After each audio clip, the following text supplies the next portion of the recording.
Have you ever felt stuck when it comes to your stuff?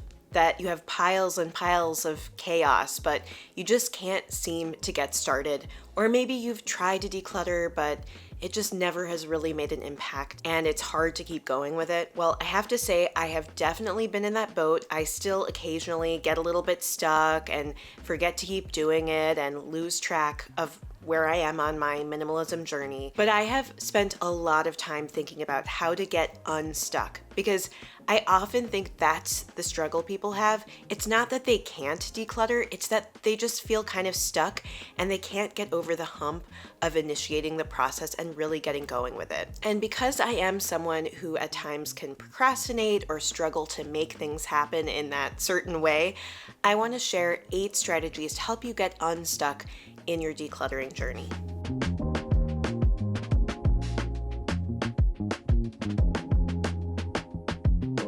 The first strategy I've used is start small and feel the difference. So often when we're confronted with the idea of decluttering, it feels overwhelming, especially if the situation is not so good, if you know what I mean. Like if you have a bunch of stuff that you know you eventually need to go through and you're just like, I can't even begin to think about all that. Start small. Don't feel like you have to get everything done right away or even assume that you ever will get it all done. It's kind of this never-ending process. But if you start small and just feel that bit of change and improvement, that will naturally be very reinforcing. You'll get kind of a dopamine hit, and that'll encourage you to keep doing it. So for example, just start with one small drawer. I think you can handle that. Or one shelf in your pantry. Don't do the whole thing. Go to your bathroom and just declutter under the sink. Maybe go to a spot in your home that's a little bit of a sore spot, something that's been bugging you that you interact with a lot, that if you just change one small part of it would make an impact on your daily life. Part of the point of this also is to not overdo it. So often I say, if you start with a little goal and then you may go further than you planned, that can be a good thing. For this one, if you're feeling really stuck, limit yourself. Don't overdo it. Don't do a big declutter because you're inspired in the moment. Just start with something small and keep it small so that you associate decluttering with being a small, not overwhelming task. Because if you bite off more than you can chew, then you're going to associate decluttering with unpleasantness, with feeling overwhelmed. You don't want that. I don't want that. If you're feeling stuck, if you're feeling overwhelmed and you're avoiding it all, just start with something small, keep it to something small, and feel and enjoy the difference that little small change has made for you. Second, have something to declutter for.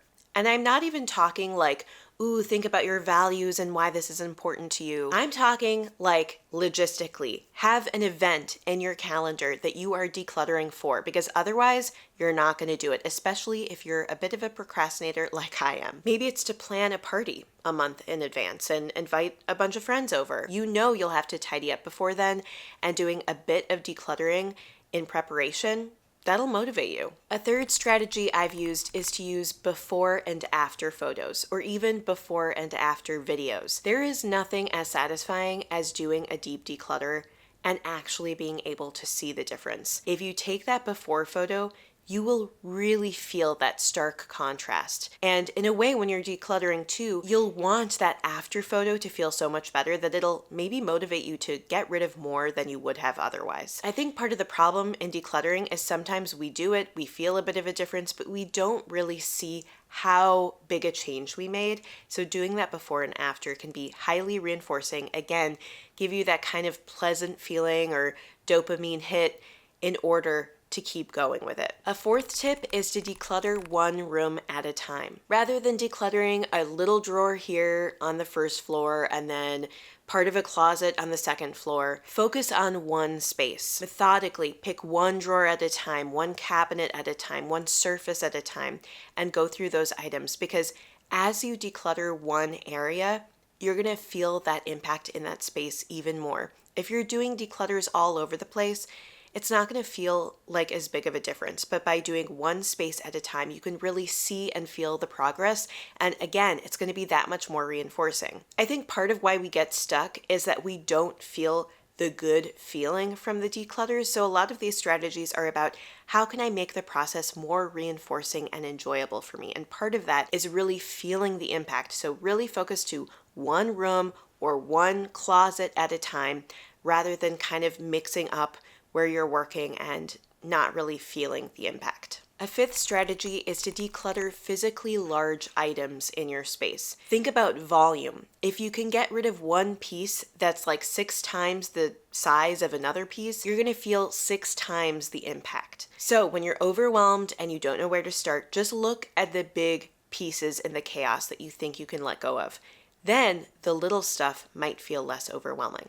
So think bulky, things like old throw pillows that are really big, or big blankets that you never use that are just always packed away, or even furniture pieces. Those are the items that can suddenly free up physical real estate in your home, which is therefore opening up almost money in your home, in that you're paying for your space, whether through rent or a mortgage. If you free up physical space, that opens up all the possibilities. So focus on the big, not the small, at least first.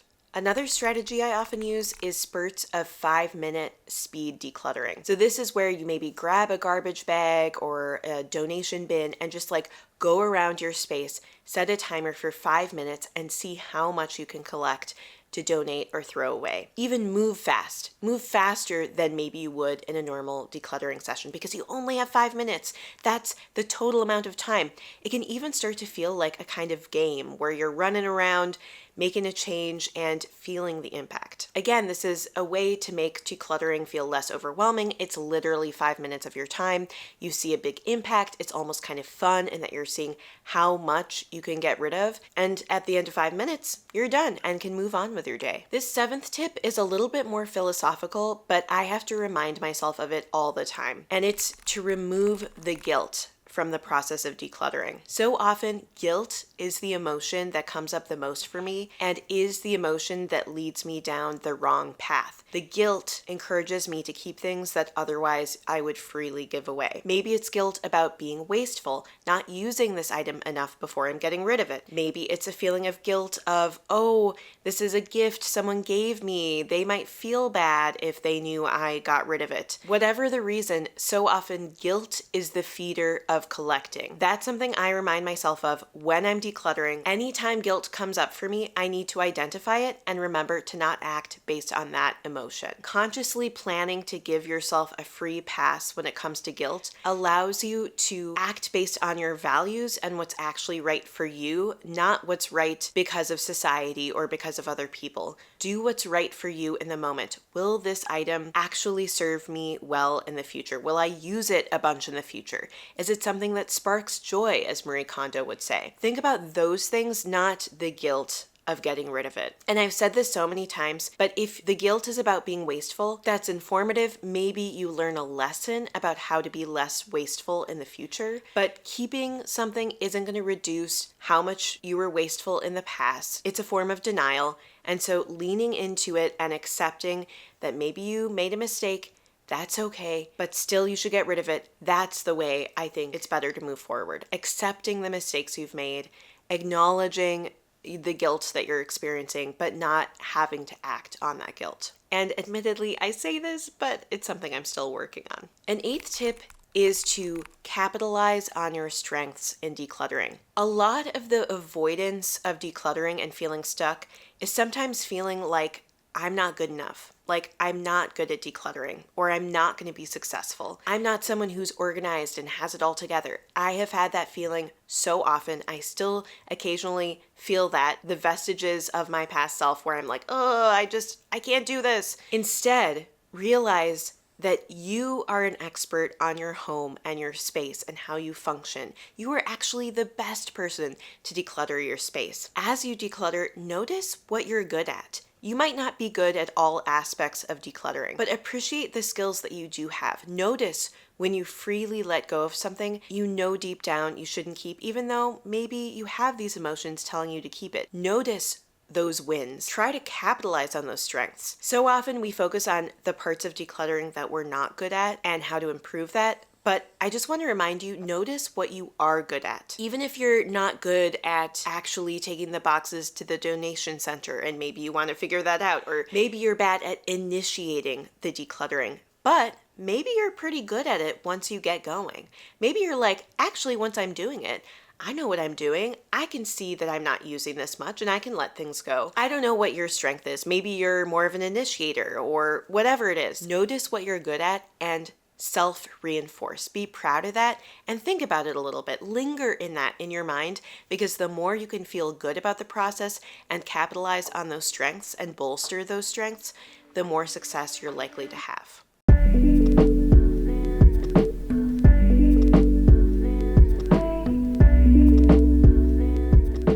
So those were the 8 decluttering strategies. Let me read them out for you again, just so you remember. These are how to get unstuck when you feel stuck in the decluttering process. The first is to start small and feel the difference. Just do a little bit, a drawer, a shelf, and see what an impact it makes. Second, have something to declutter for, whether it's having people over or having a guest stay with you. If you have a goal, an end date in mind, it helps spur motivation. Third, use before and after photos. See the difference. Fourth, declutter one room or space at a time. Fifth, declutter physically large items to free up space. Think about volume. Sixth, do 5-minute speed decluttering sessions. Those little spurts will make a big impact. Seventh, take the guilt out of decluttering. Notice when you feel guilt, identify it, and don't act based on those feelings. Eighth, as you declutter, capitalize on your strengths and appreciate yourself for what you're doing. So hopefully, if you've been feeling a little bit stuck,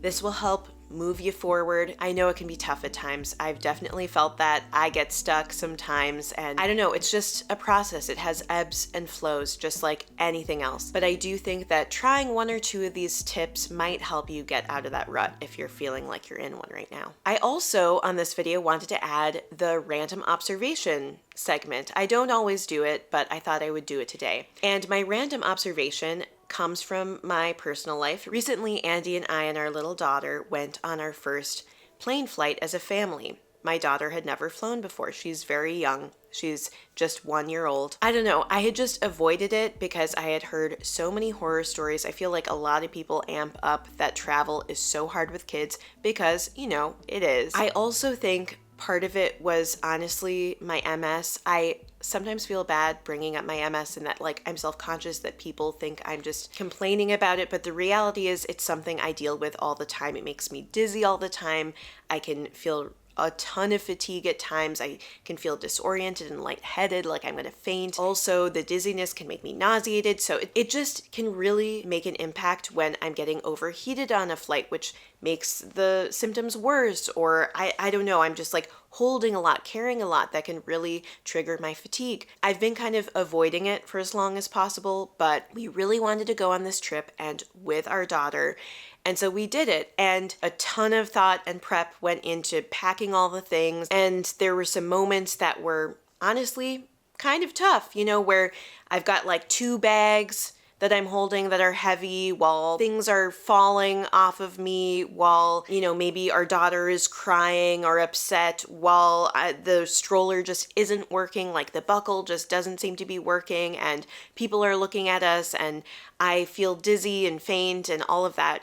There were definitely moments like that. But what I noticed was I consciously, in those moments, didn't just sit by and complain in my head. I mean, there was a little bit of that. But then I thought to myself, you know what? This is one of those moments. This is one of those moments you knew would probably happen and you have dreaded, but you are getting through it. You are living it. It will eventually end. And likely, this is one of the worst moments of the trip.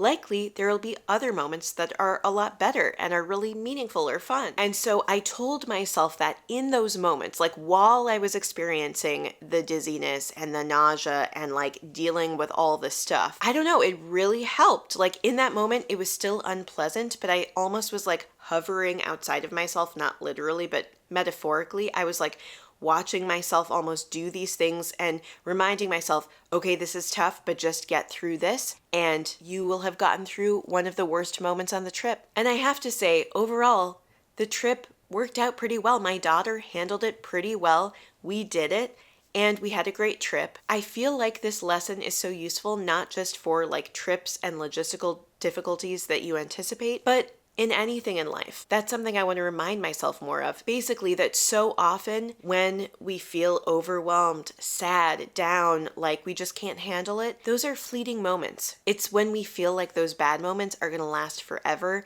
That's when we start to give up. That's when we get really down in the dumps and depressed and all of that. And so that's something I'm trying to do more of. When I'm having a tough moment or a tough afternoon, I just got to remember, I just got to get through this tough moment, this tough afternoon. And maybe tomorrow or next week or next month will feel just a little bit better.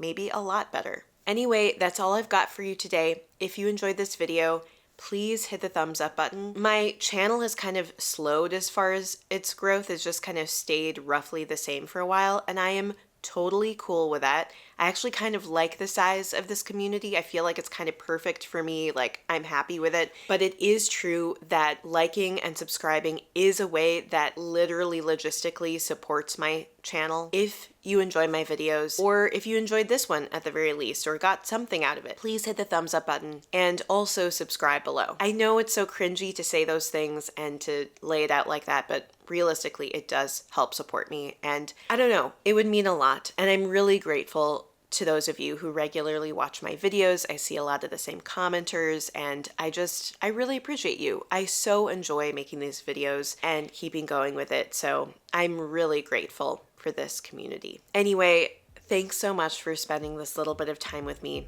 and I hope you have a wonderful rest of your day. Bye.